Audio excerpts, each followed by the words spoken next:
Вітаю, гэта выданне навіну на Белсаце і я, яго вядоўца Наста Печанькова. У Беларусі пачалося датэрміновае галасаванне на гэтак званых выбарах. Яно працягнецца да 25 студзеня.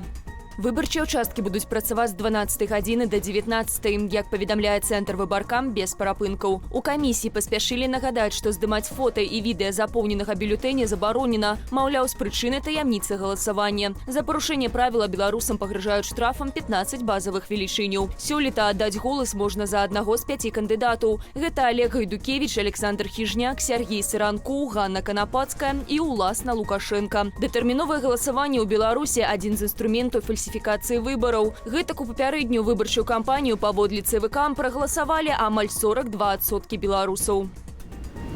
Колькасць беларусаў, памерлых ад COVID-19, значна большая, чымся падаваў рэжым. Такую выснову зрабілі кіберпартызаны пасля вывучэння закрытых статыстык. Прааналізаваўшы базы звестак памерлых, кіберпартызаны высветлілі, што ў самую пандэмію ў 2020-2022 годах залішняя смяротнасць па краіне склала больш за 90 тысяч асобаў. Гэта адна з самых жудасных статыстык у гісторыі Рэспублікі Беларусь як дзяржавы.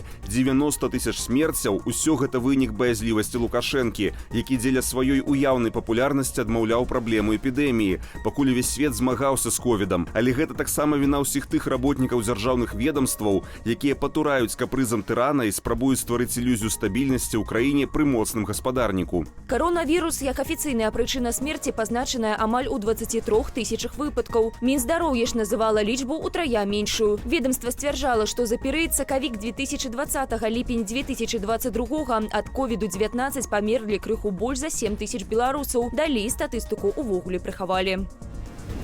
У недалёкай будучыні ў Беларусі можа з'явіцца яшчэ адна АЭС. Лукашенко заявіў, што плануе абмеркаваць будоўлю другой электрастанцыі з Уладзімірам Пуціным.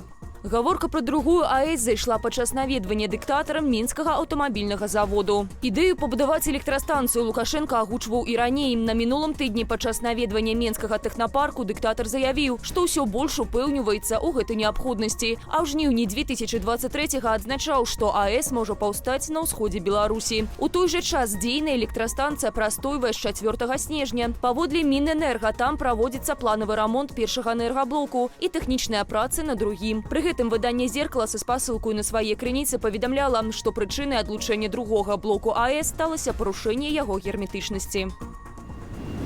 Аднавіў смяротнае пакаранне і памілаваў удзельніку штурму Капітолію. У першы дзень свайго прэзідэнцтва Дональд Трамп падпісаў больш за 100 указаў, сярод якіх адмена рашэнняў, прынятых Джо Байденам. У межах барацьбы з легальнай міграцыяй Трамп пастанавіў увесці рэжым надзвычайнага становішча на мяжы з Мексікай, а таксама абмежаваў права атрымання амерыканскага грамадзянства дзецьмі мігрантаў паводле права нараджэння. Таксама новы прэзідэнт падпісаў указ о прыпыненні на 90 дзён праграму дапамогі ўсім замежным дзяржавам, у тым ліку і ўкраіне. Распарадзіўся выйсці сусветнай арганізацыі здароўя, адклаў уступленне закону аб забароне тык-току ды іншае. Беларусы змогуць паступаць у польскія універсітэты без сертыфікату ЦТ. Пра гэта заявіў аб'яднаны пераходны кабінет са спасылкаю на Міністэрства нацыянальнай адукацыі Польшчы. Закон набудзе моц 1 ліпеня. Пры гэтым заявы ад абітурыентаў, якія ведамства не разгледзе да 30 чэрвеня, таксама трапяць пад новаўвядзенне. Праблемы з паступленнем у польскія ВНУ у беларусаў пачаліся ў 2022 годзе. Тады рэжым Лукашэнкі разарваў пагадненне аб узаемным прызнанні дакументаў аб вышэйшай адукацыі. З гэтай прычыны абітурыенты з нашай краіны мусілі між іншага падаваць у польскі кураторыум сертыфікаты ЦТ і ЦЭ, не старэйшыя за 2 гады. Аднак у бальшыні беларусаў, якія пасля 2020 з'ехалі з краіны, не было такой магчымасці. У блогера Вадзіма арыштавалі маёмасць. Пра гэта беларус апавёў у сваім інстаграм-акаунце.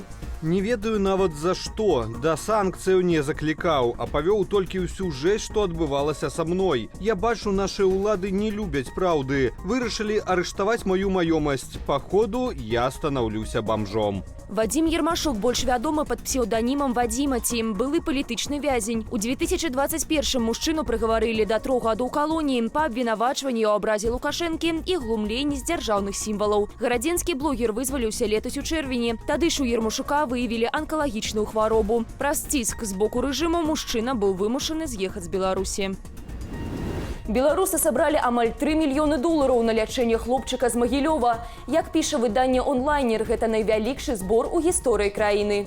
У 5гадовага Артёма Пад'ялоўскага медыястрафія Дюшена. У пацыентаў з такім дыягназам паступова атрафіруюцца цягліцы, таму без адпаведнага лячэння яны рэдка жывуць больш за 20 гадоў. Цяпер хлопчыку зробяць ратавальны ўкол прэпарату Элевідас. Ін'екцыю вядуць у Дубаі. Там жа пройдзе і наступная рэабілітацыя маленькага беларуса. У гарадзенскім заапарку папаўненне. З Мінску туды прывезлі лемурыху Аўгустыну. Лемурысе 3 гады. Пасля завяршэння каранціну яе пасялілі ў адным вальеры з лемурамі, глобусам і сантай. Як адзначаюць працаўнікі заапарку, за апошні Аўгустына пасябравала хутка, а вось да глобуса ставіцца насцярожана і пакуль трымаецца на адлегласці. На гэтым я з вами развітваюся. Захвочваю ставіць лайкі, каментаваць і дзяліцца нашым выданнем, калі гэта для вас бяспечна.